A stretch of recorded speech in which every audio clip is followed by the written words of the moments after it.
Eu disse que a carga se mede em relação... Muito cuidado, eu estou usando esse exemplo e vou repetir aqui para vocês. Vocês sabem quanto foi o PIB brasileiro em 2016? É em relação ao PIB, certo? 32 é em relação a alguma coisa.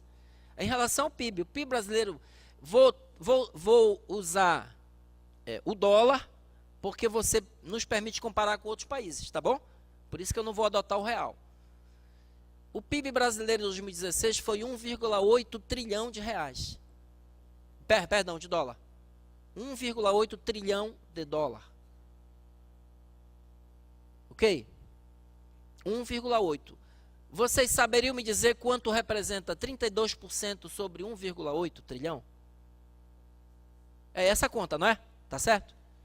Quanto é? Arredondando 600 bilhões. Porque 1,8, um terço dá 600. Eu estou arredondando para cima, ok? Porque é 32 a carga, não é 33. Mas eu estou arredondando para cima. Então, pode-se dizer que o Brasil, em 2016, arrecadou quanto, então? 600 bilhões de dólares. Confere? Para dar conta desse país gigantesco aqui. Ok? Então, vamos lá, na lógica do nosso amigo lá, fã do Super-Homem. Você sabe, a carga tributária dos Estados Unidos, pô, 26,4. Olha aí, os caras não cobram tanto lá, porque, pô. Mas quanto foi o PIB dos Estados Unidos em 2016? Ninguém tem obrigação de saber, né, pessoal, aqui. 18,5 trilhões de dólares. O PIB dos Estados Unidos em 2016, companheiro, foi na mosca. Claro que ele usou um número redondo, mas vamos trabalhar com 18. Foi 18,5. 18 trilhões de dólares. É simplesmente 10 vezes maior que o PIB do Brasil, que foi 1,8. Então, calculem aí, Martins, 26%. Oh, perdão, eu apertei algum lugar errado. Não, aqui. 26% sobre 18 trilhões de dólares. Quanto dá, pessoal?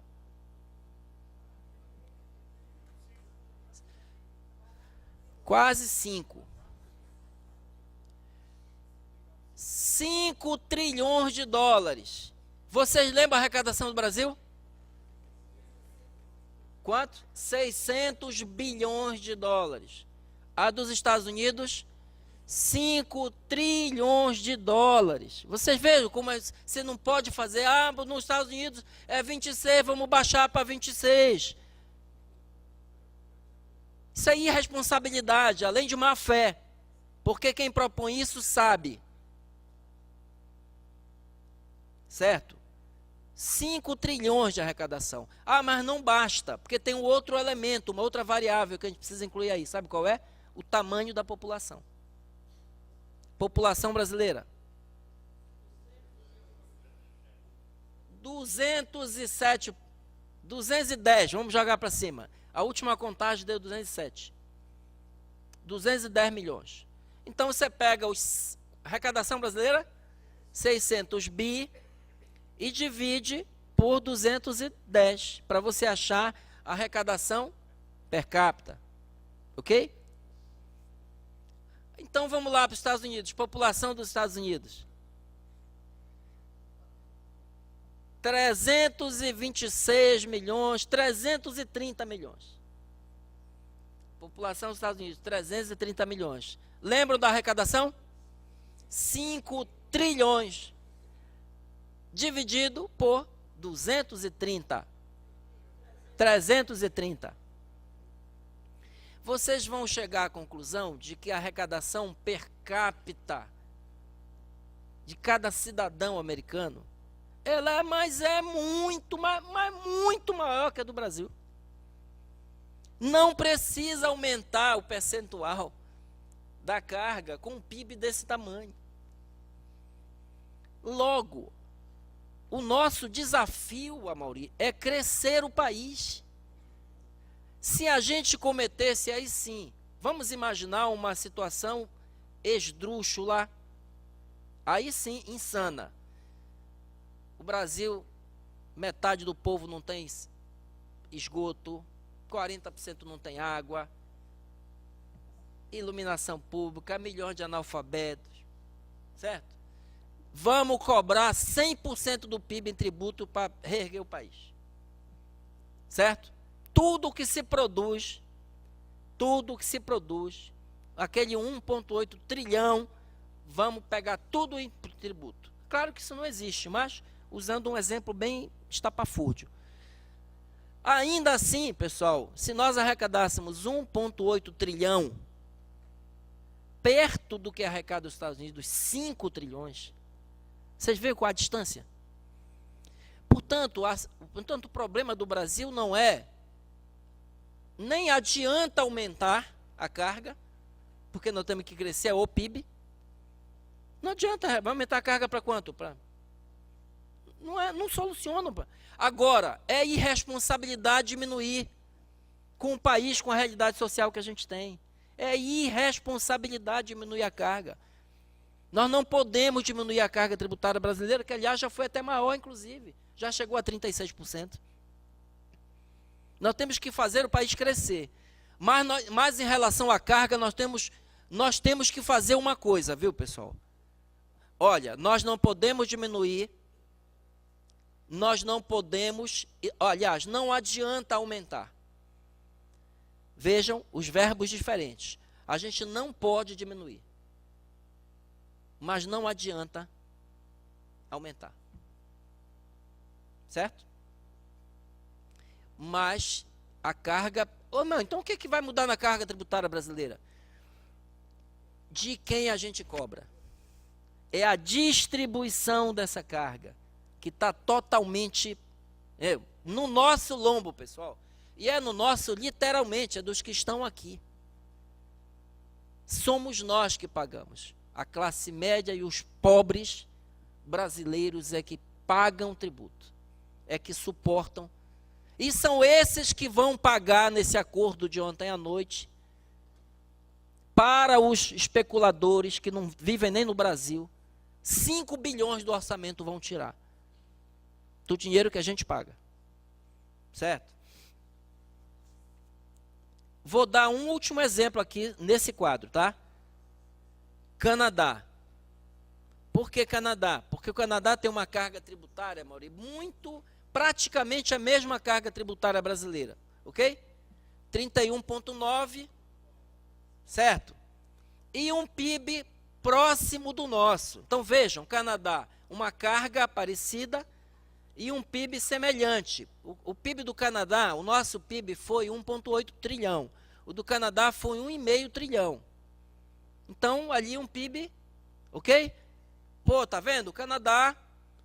Mas a população canadense, sabe quantos são canadenses? Dá 36.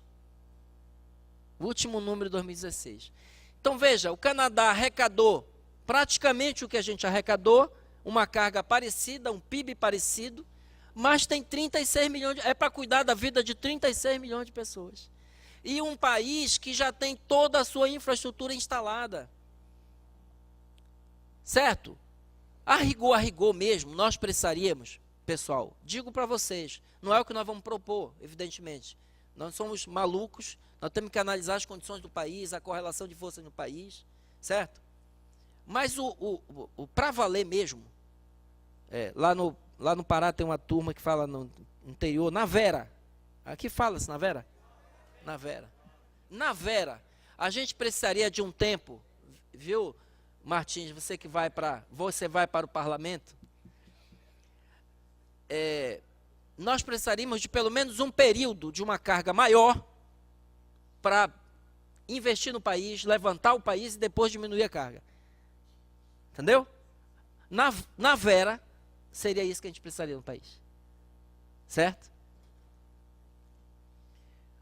Rapidamente, aquela mesma carga de 32, como ela se distribui? Renda, folha de salários, patrimônio e consumo. Pessoal, tudo que a gente está apresentando para vocês é com base nos relatórios oficiais da Receita Federal do Brasil, tá? Dados oficiais da Receita Federal. Ó, a carga tributária na renda, lucro e ganho de capital no Brasil, em comparação também, mais uma vez, com a OCDE, tá? O Brasil, estão enxergando, alguém lá no fundo vai ter que levantar para enxergar o Brasil. É o último, é o que menos cobra. Aí vejam o que aconteceu lá com o país dos sonhos do meu colega lá. Ó, os Estados Unidos já vem aqui para cima, vejam. Ele tem uma carga menor que a nossa, ok? Mas na renda, ele vai para cima. Eles são liberais lá, e merece até ser chamado de liberal. Não é esse liberalismo fajuto aqui brasileiro, né?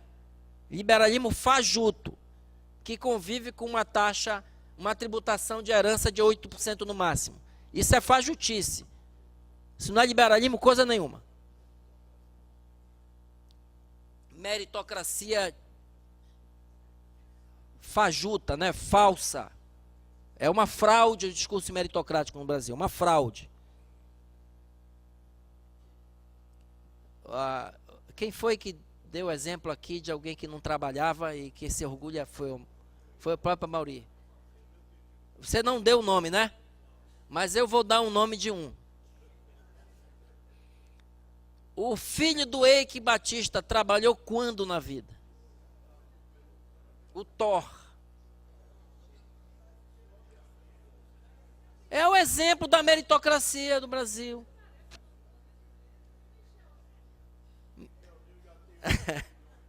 Bom, enfim.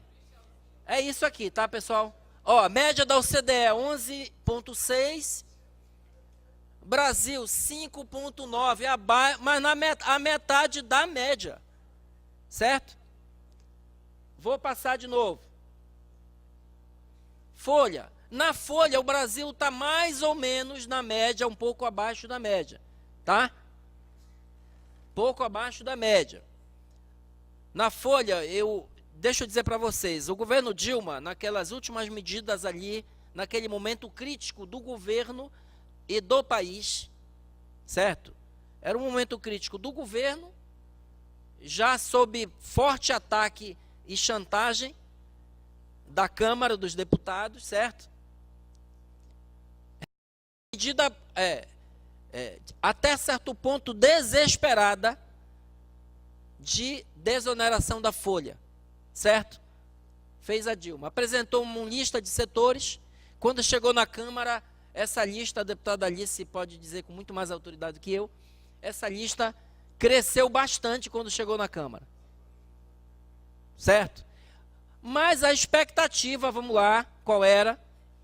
Esse recurso, essa grana, essa bufunfa, na mão dos empregadores, volta para a economia, certo?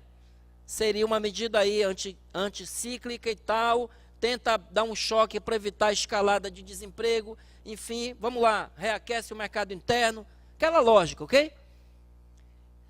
Essa grana nunca foi para a economia, ela nunca voltou para a economia, nunca. Ela foi embolsada e parte dela foi para financiar o golpe, certo? Explico para vocês por que ela não voltou e ela não volta, porque o capital, a lógica do capital, o capital precisa ser para os capitalistas, tá, pessoal? Há capitalistas que compreendem que o capital precisa ser salvo de si mesmo. Capitalistas. Da linha mais keynesiana. Porque Keynes era um capitalista. Certo? O capital precisa ser salvo de si mesmo. Porque se não houver contenção, não houver limites, regras, ele é voraz, ele é destruidor, ele passa por cima. Não quer saber se a gasolina vai ser R$5. O que importa para mim é ali um pregão na bolsa, quanto é que está valendo o dinheiro que eu botei lá. Quero nem saber se o brasileiro que se exploda. Essa é a lógica do mercado. Dinheiro não voltou. certo? Mas, enfim, essa é mais ou menos a regra, a posição do Brasil em folha. Propriedade, o Brasil está praticamente na média da OCDE, tá? Praticamente.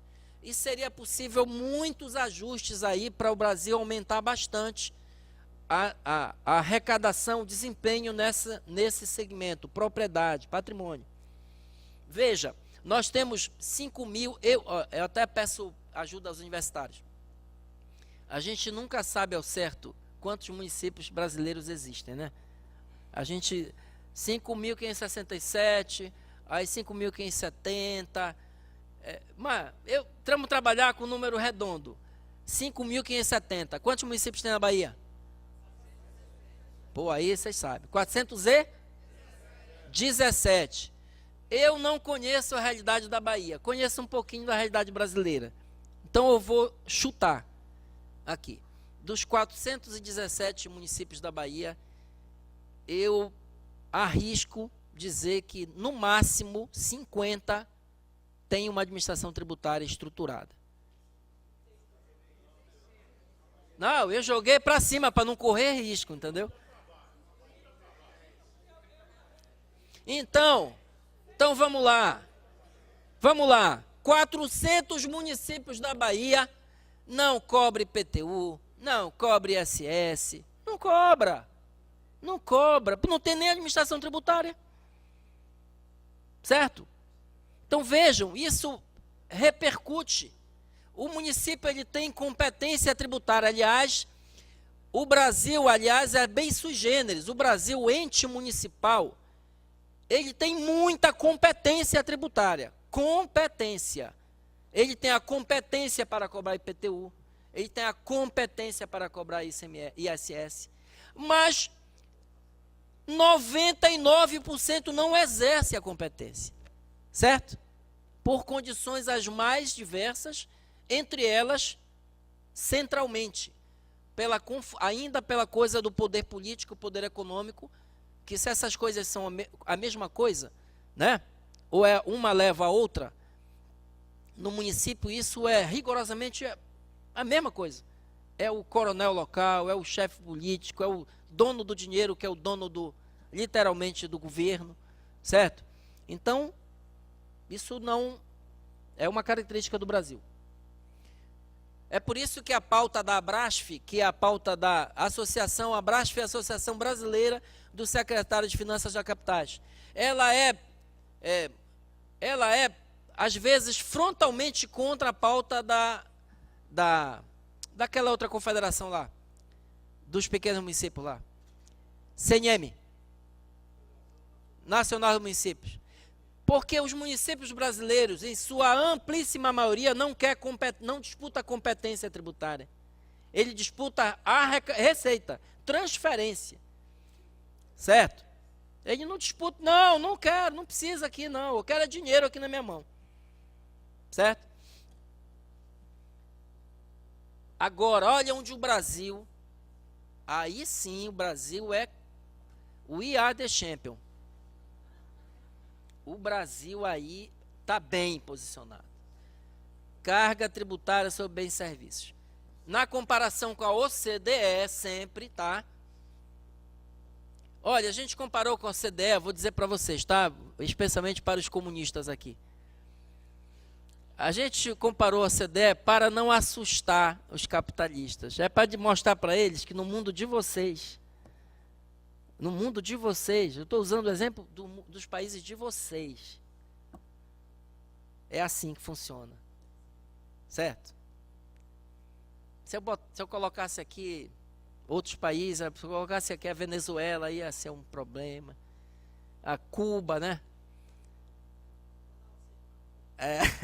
Aliás, eu li uma coisa genial esses dias, memes, tem coisa, muita porcaria, mas tem coisa genial, né? Uma de que, olha, na aula de hoje a gente ensinou para vocês, né, como é que um país pode parar com uma greve de caminhoneiro, 4 dias. Na aula de amanhã a gente vai ensinar para vocês como uma pequena ilha sofrendo boicote de mais de 50 anos, qual é o efeito disso no abastecimento. Um bloqueio.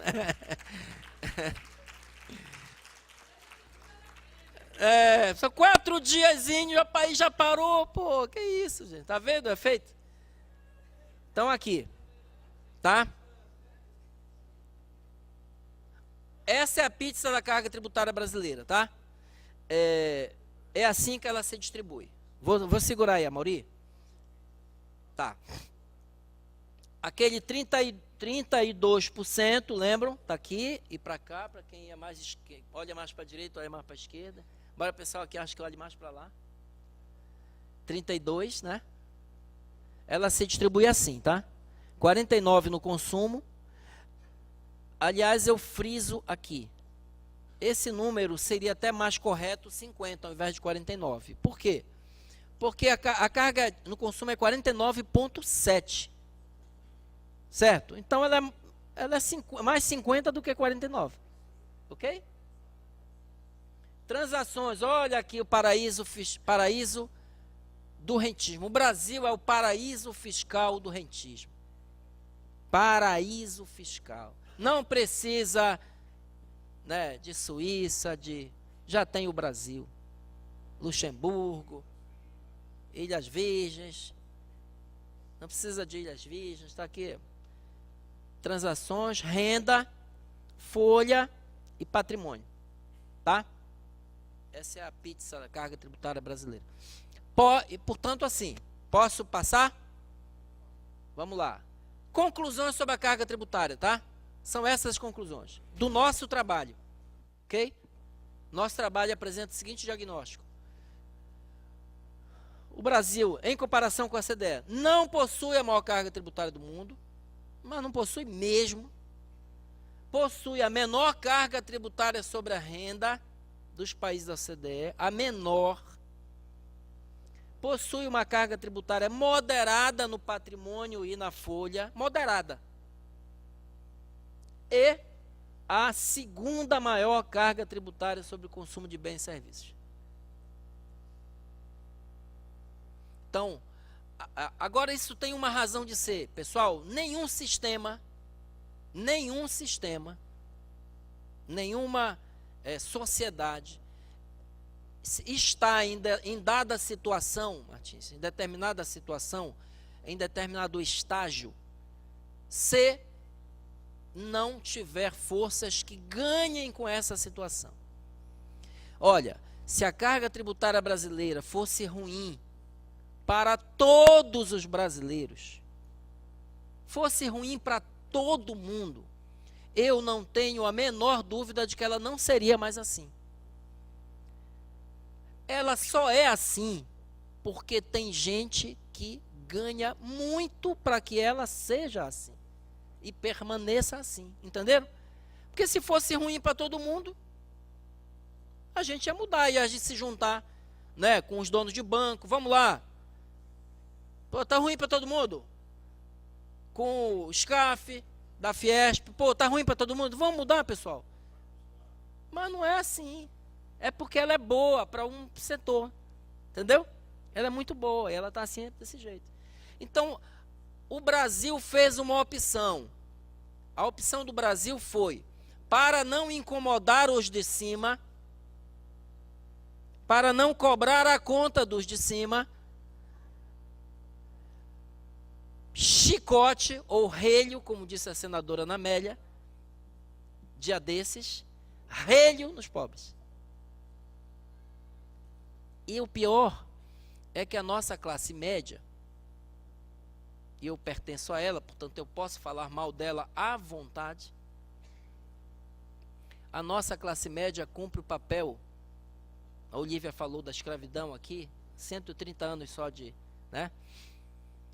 A nossa classe média, ela muitas vezes cumpre o papel do capataz e do capitão do mato. Ela é a gerente do negócio. É o servidor público, ou da iniciativa privada. Sabe aquele gerente que cuida do negócio com mais garra que o dono do negócio? Como se o negócio fosse dele. A nossa classe média, ela cumpre esse papel. Certo? Capitão do mato, que muitas vezes O capitão do mato, naquelas figuras do regime escravocrata no Brasil, formal, legal, porque a gente ainda vive nesse regime, que não está na lei, mas ele está nas ruas, né? Tá nas favelas, está na periferia. A escravidão existe ainda no Brasil, mas o capitão do mato, muitas vezes, ele era um escravo liberto, alforriado, certo?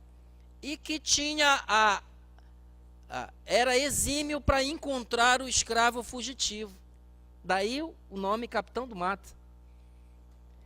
E muitas vezes, se vocês tiverem interesse de ler sobre isso, vocês vão perceber que havia capitão do mato que, na verdade, estrava escravo, deixava cativo, que esse escravo era declarado fugitivo e ele recebia uma recompensa para recuperar e encontrar o escravo fugitivo. O próprio capitão do mato, um ex-escravo. Certo? Então, a tributação no Brasil é no lombo da gente para sustentar os de cima.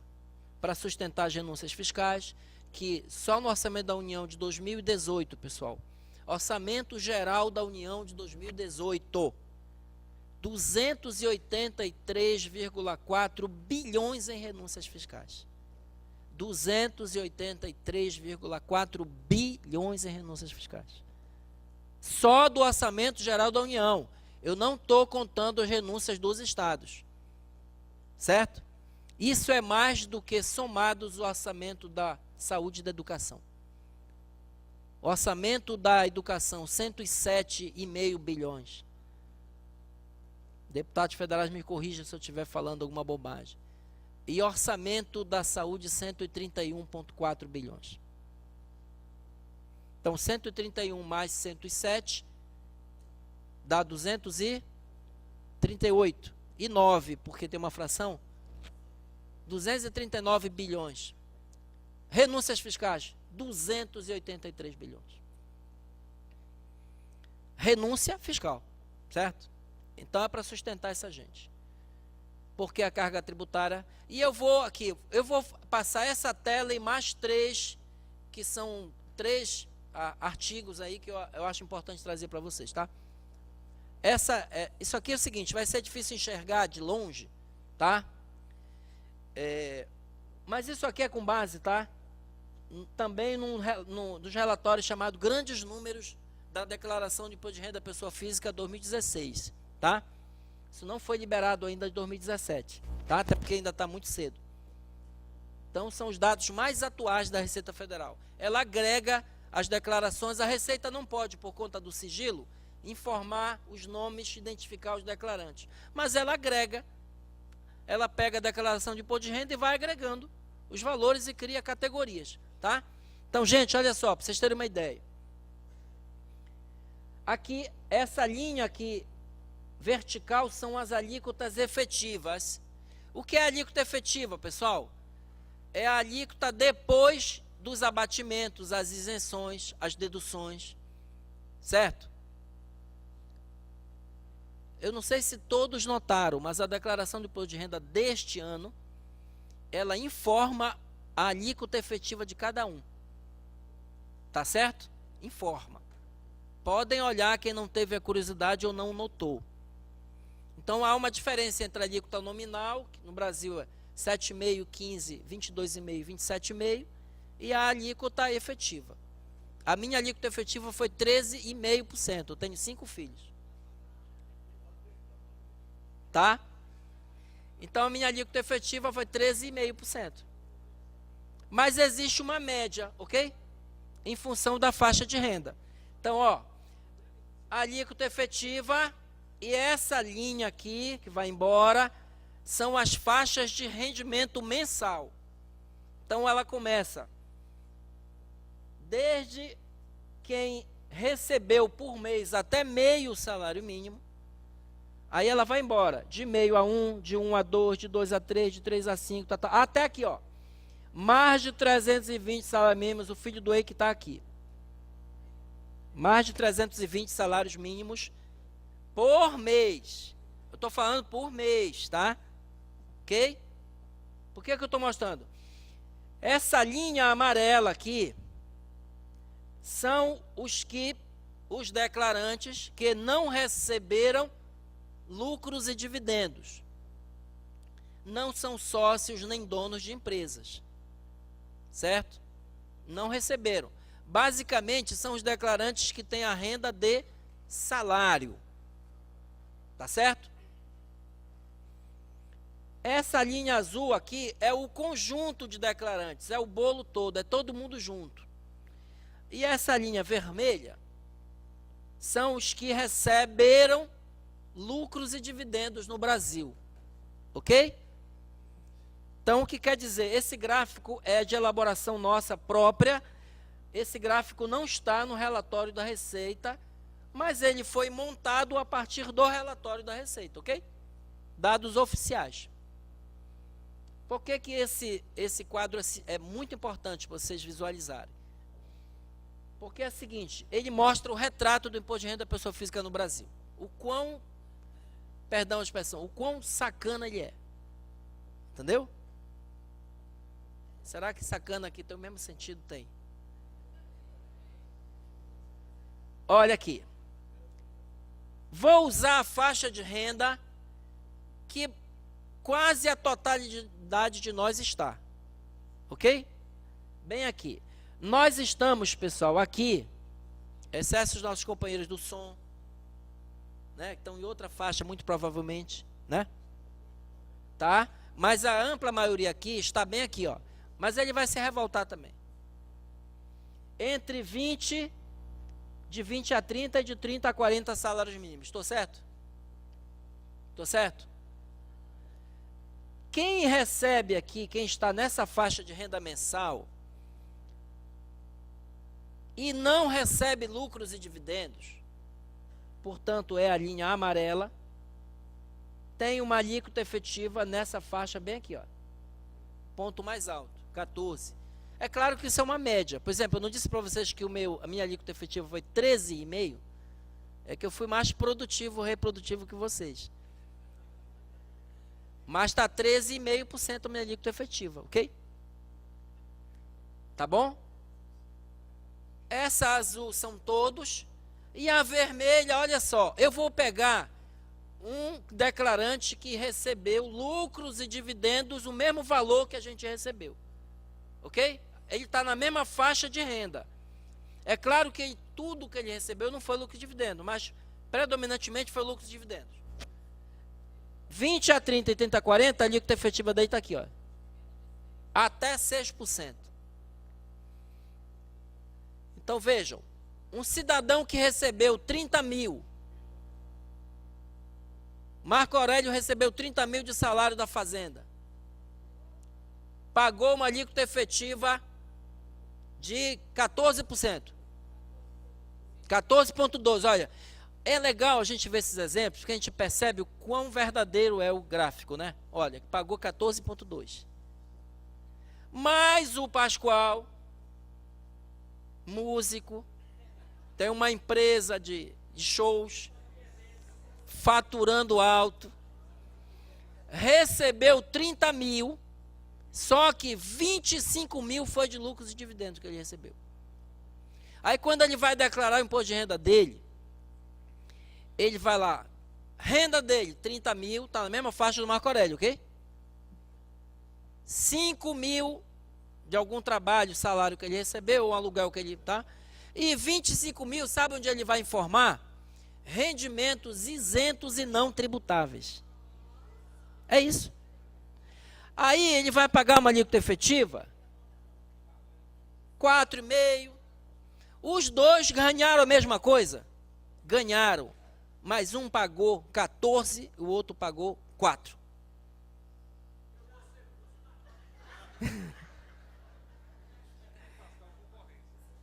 Esse é o desenho do imposto de renda no Brasil. Não mexe. Não mexe. Esse é o retrato. O imposto de renda no Brasil, eu vou passar. O imposto de renda no Brasil é o seguinte, olha, vou dizer para vocês, ele só é progressivo até aqui, ó, que é o ponto mais alto, ok? Ele é progressivo até aqui, nesse ponto, nessa faixa de renda, ok? A partir daqui, dessas faixas para frente, ele vai, o que acontece com o imposto de renda? Ele não apenas, ele deixa de ser progressivo, como ele passa a ser regressivo. E o que quer dizer isso? Quanto mais o Thor Batista ganhar, menos ele vai pagar de imposto. Entenderam?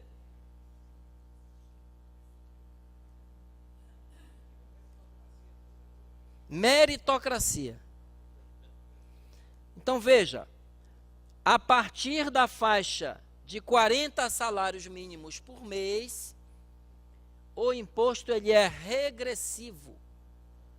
A Constituição Federal, quando ela se refere ao imposto de renda, lá no artigo 153, quem tiver curiosidade, vai lá na carta, ela informa o que sobre o imposto de renda? Ela diz o seguinte: a Constituição ela fixa critérios para o imposto de renda. Critérios. Quais são os critérios que informam o imposto de renda no Brasil? São 3: o da generalidade, o da universalidade e o da progressividade. Quando essa lei ordinária, bastante ordinária, diga-se de passagem, ordinaríssima, a Lei 9.249, de 26 de dezembro de 1995. Vocês estavam de ressaca do Natal, vocês estavam de ressaca, tinham curtido o Natal, 25 de dezembro de 95, no dia 26 saiu essa leizinha ordinária. Tá? Que isentou, porque o imposto de renda incidia sobre esse negócio, sobre essa renda. O imposto não é sobre a renda. Isso é uma renda, é uma remuneração de um capital, certo? E que coloca o Brasil ao lado da Estônia, sempre em comparação com o OCDE, tá, pessoal?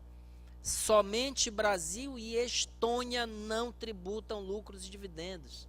E como diz o comediante ali, o Gregório, escritor Gregório do Vivier, há fortíssimas suspeitas de que a Estônia não existe. E se ela não existir, é só o Brasil. Porque, aliás, eu falei isso ontem em Curitiba, eu me ferrei. Que claro que é uma brincadeira, né? Porque, olha, eu nunca conheci ninguém que já foi à Estônia, apareceram 2.